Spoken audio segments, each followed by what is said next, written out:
Olá,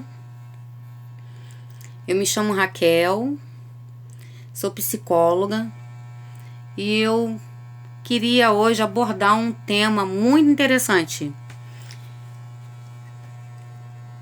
São as cinco feridas emocionais que nos impedem de viver serenamente. Essas feridas podem surgir na infância, né? E podem repercutir na vida adulta, ok? Então, os problemas vividos na infância podem provocar algumas cicatrizes emocionais, né? Que podem afetar a nossa qualidade de vida quando adultos. Então vamos lá. A primeira ferida, o medo do abandono. O abandono. A solidão é o pior inimigo para quem foi negligenciado ou abandonado na infância, tá?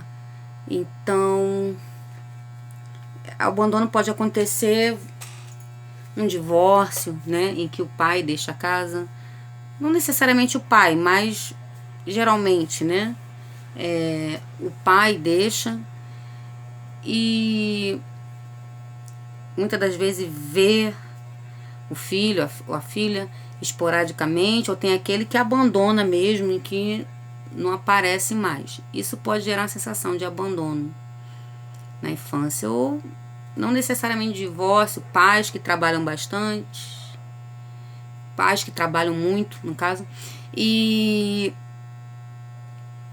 muitas das vezes a criança fica aos cuidados da babá, né, ou dos avós, e esse trabalho não necessariamente pode gerar abandono, mas quando os pais se tornam ausentes, né, isso é quando há ausência do pai e da mãe, ok? Então, a criança, ela cresce com essa ferida e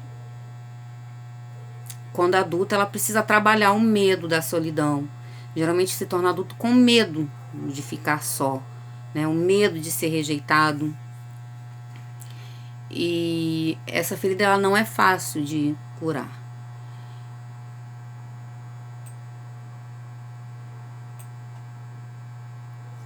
Outra ferida, a rejeição, tá? Ela é uma ferida emocional muito profunda, né?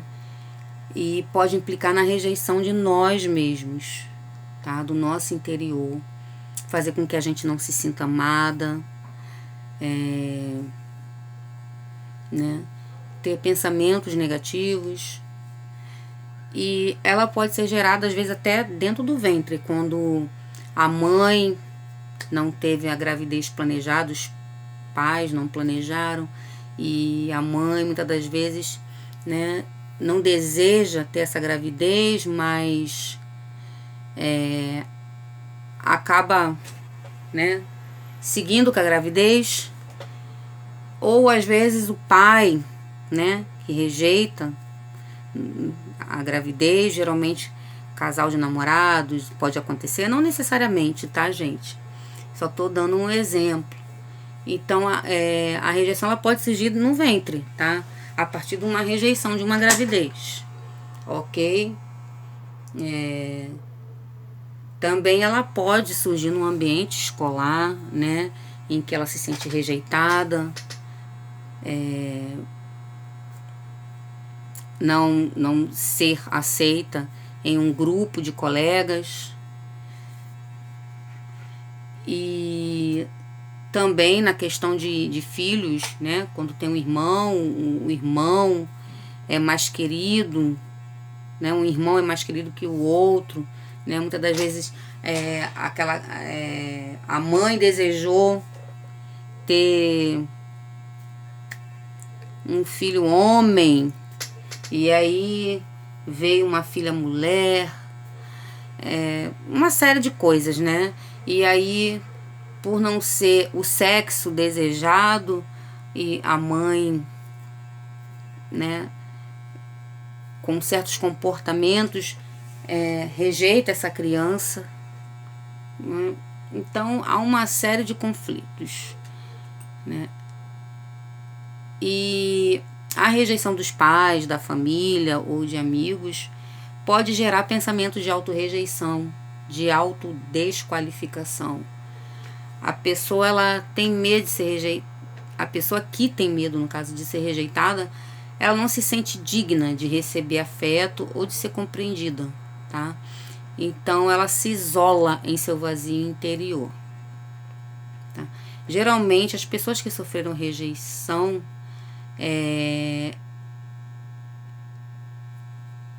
elas podem ser evasivas, tá? É necessário trabalhar esses temores, os medos internos, né?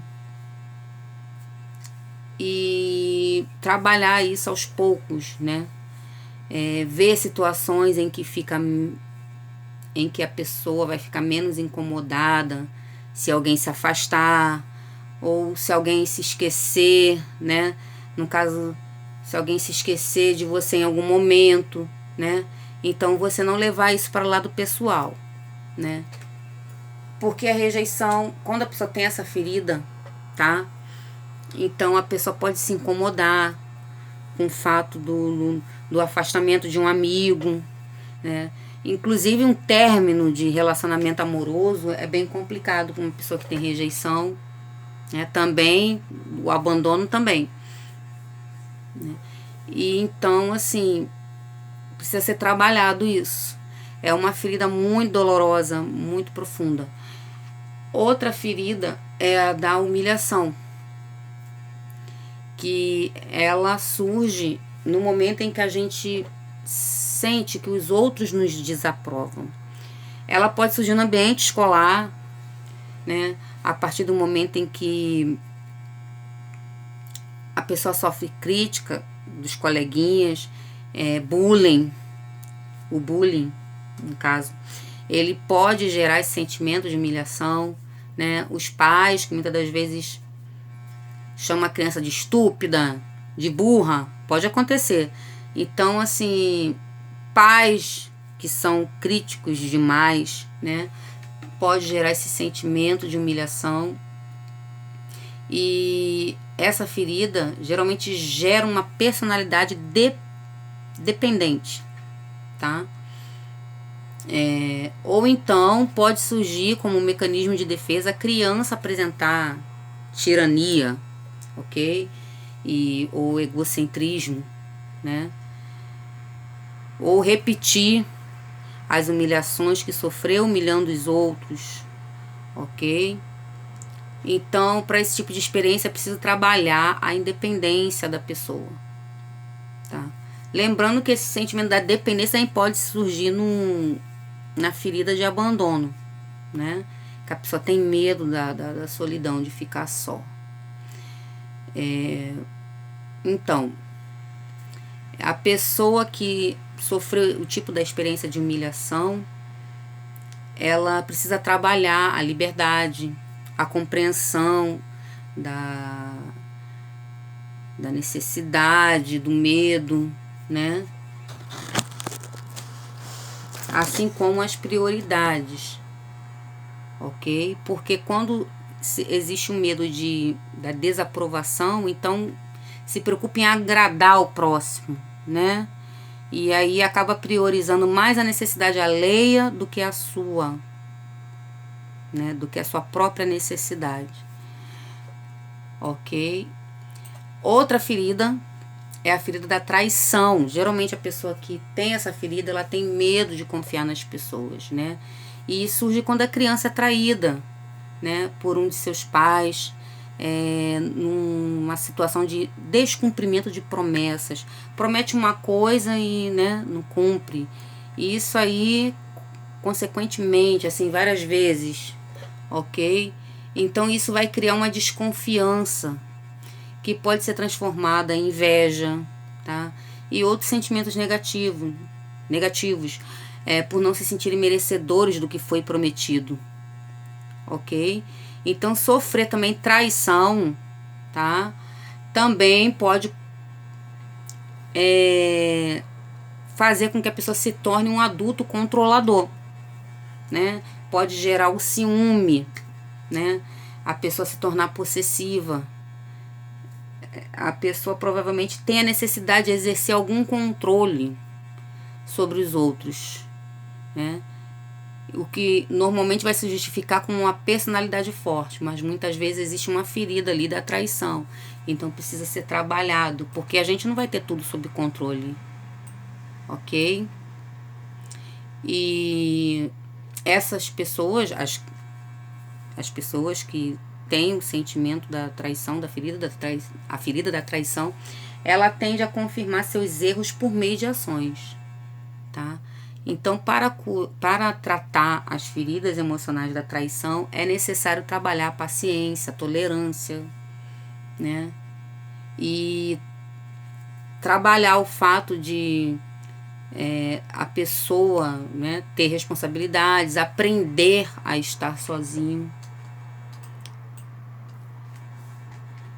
E a quinta e última ferida, eu falei 5 feridas, né, emocionais, é a injustiça. A injustiça é uma ferida que se origina em um ambiente onde os cuidadores primários são frios e autoritários, ok? No caso, pais autoritários, né? Exigência exagerada de exercer limites, né? E isso vai gerar o quê? Um sentimento de impotência e inutilidade, tá? Tanto na infância quanto na fase adulta. Vai persistir na fase adulta. E a injustiça, né? A consequência da injustiça na conduta daqueles que sofreram, que a sofreram no caso, é a rigidez, né? E essas pessoas tendem a querer ser muito importantes e adquirir grande poder. A filha da injustiça pode gerar isso, tá? Em adquirir grande poder, em querer ser importante, tá? E pode acontecer também da pessoa desenvolver um fanatismo, tá? Ou perfeccionismo, tá? É uma das coisas que acontece. Então, o que teria que ser trabalhado, né? Trabalhar essa questão da rigidez. Teria que ser trabalhado isso, né?